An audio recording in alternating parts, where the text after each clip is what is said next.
Okay, it's time to talk about Miss Captain Marvel.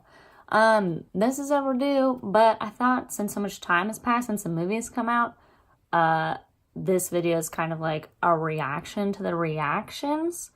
I saw this movie on opening weekend when it came out. And since then I've seen a lot of hot takes. A lot of hot takes from a lot of dudes and dudes that are mad for no reason.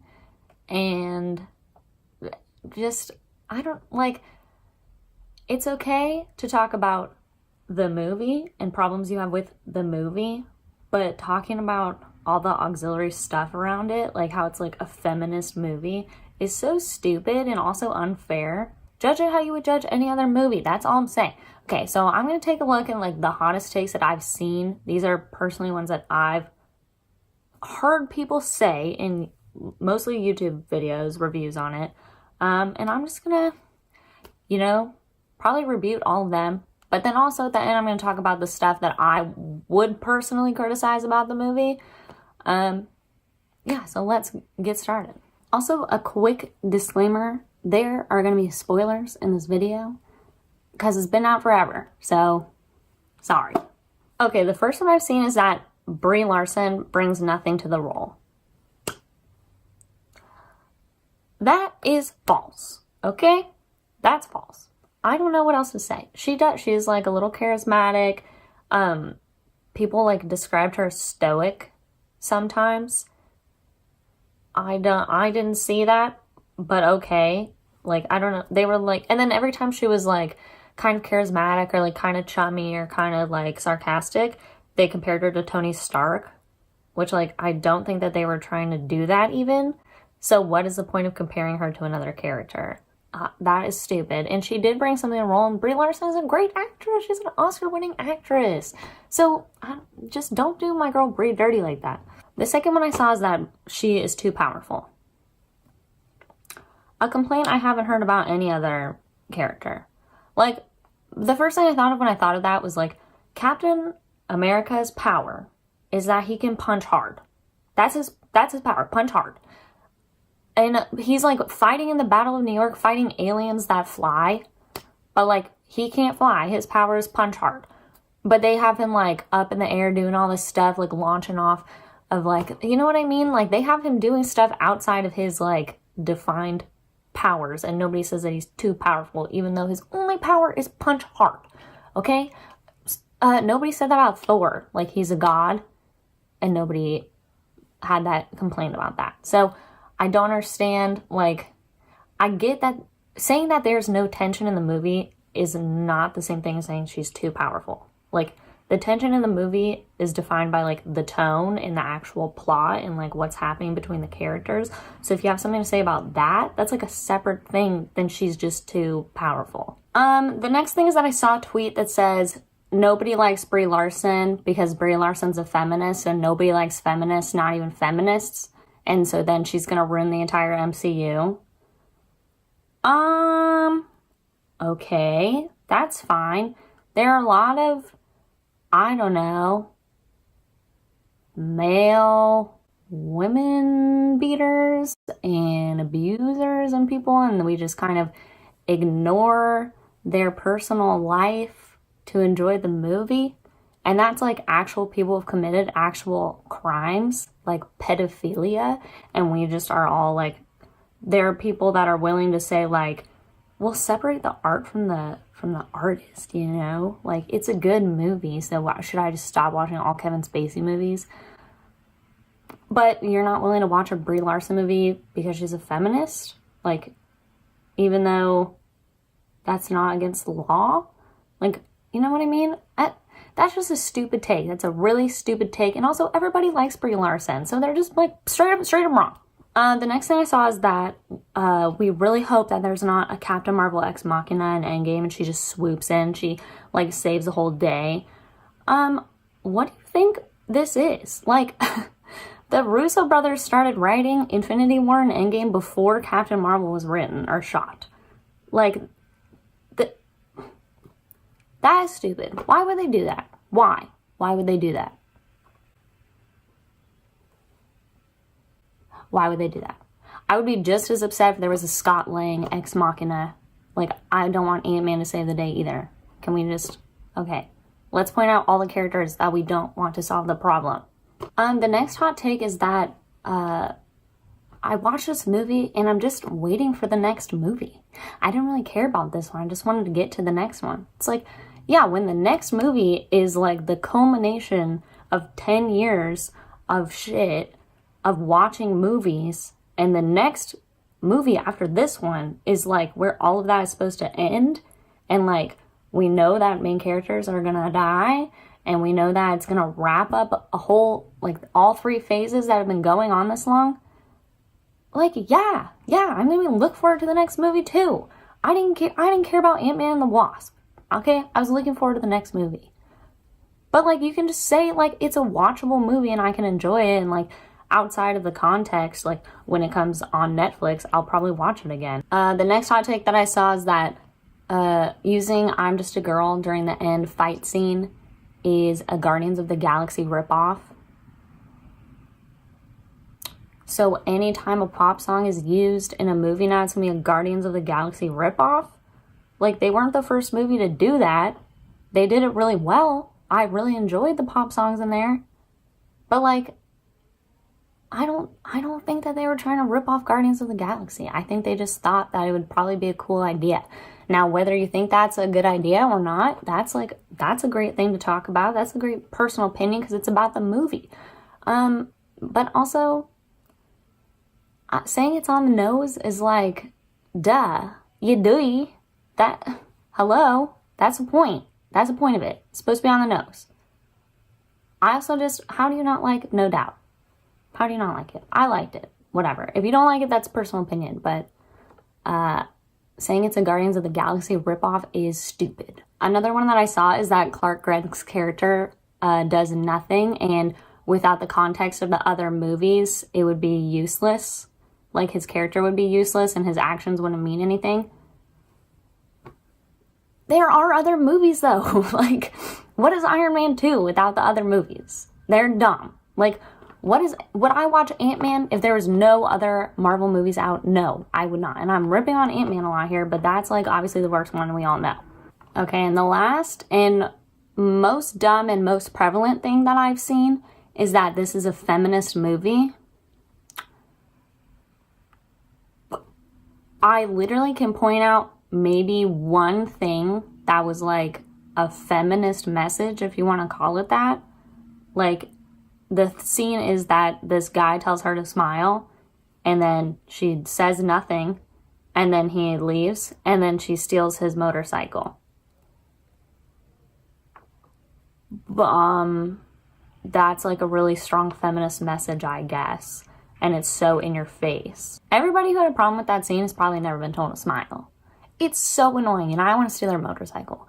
And she never was painted as like an upstanding, like moral character. Like, she was never painted that way. And so people were like, she's supposed to be the hero, and she just like stole that guy's motorcycle, and the only reason was because she was told to smile. And I was like, she was like busting up Blockbuster. She like ruined a public phone. Like, the other things that she did, like, were very obvious that she didn't care about like Earth or Earth's property, which is fine. She's not from here. Oh my god, that was so stupid. What a stupid take that it's a feminist movie because Brie Larson, which we already talked about, and because of that one scene in the movie, and because I'm Just a Girl played during a fight scene. Is that like a strong feminist message? Like, it's not like he was like, hey, smile, and she was like, you know what, sir, you shouldn't tell me to smile because that means that I need to smile for all men. My only use as a woman is to just be an object for you to look at. I'm in a grocery store and you shouldn't tell me to smile. You know what I mean? She didn't go on like a lecture ever in the whole movie. And just because a woman is starring in the movie doesn't mean that it's a feminist movie. And also, the greatest thing that this movie did for feminism is that it had a female writer and director. That is it. She broke a lot of records with this movie. Good for her. Yay for women in film. Yay for women directing films. Yay for diversity. You know what I mean?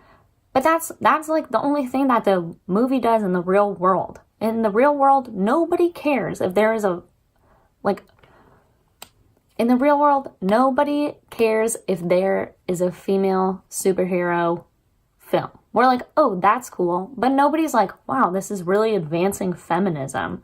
Like, nobody is saying that. Literally nobody who knows anything is saying that. That's not the point. Like, that is great that little girls have costumes for Halloween to dress up as Captain Marvel or Wonder Woman. That's great, okay? But in the real world, they're not advancing any causes. And like, people on the internet like to pretend like it is. It's not having any real impact on the real world. People just like to be angry for no reason. Like, why does being angry on the internet help you? But saying that this movie is like so feminist and it's just in your face is dumb. It was literally that one scene that I described. That was the only possible thing that could be interpreted as in your face feminism.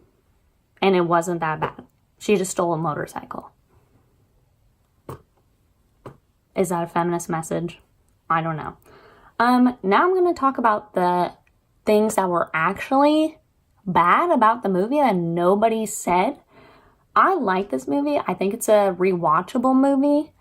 I think it's like mid-tier Marvel movie, which is fine. It's like an origin story. All of the original origin stories are like not that great. They're just rewatchable. That's it. I watched the first Avengers movie again, and that was like not amazing. Like, coming off of Infinity War, I feel like everybody has this like picture of like Marvel movies in their mind, like they're all as great as Infinity War, but like Infinity War was an outlier, and it was really, really good.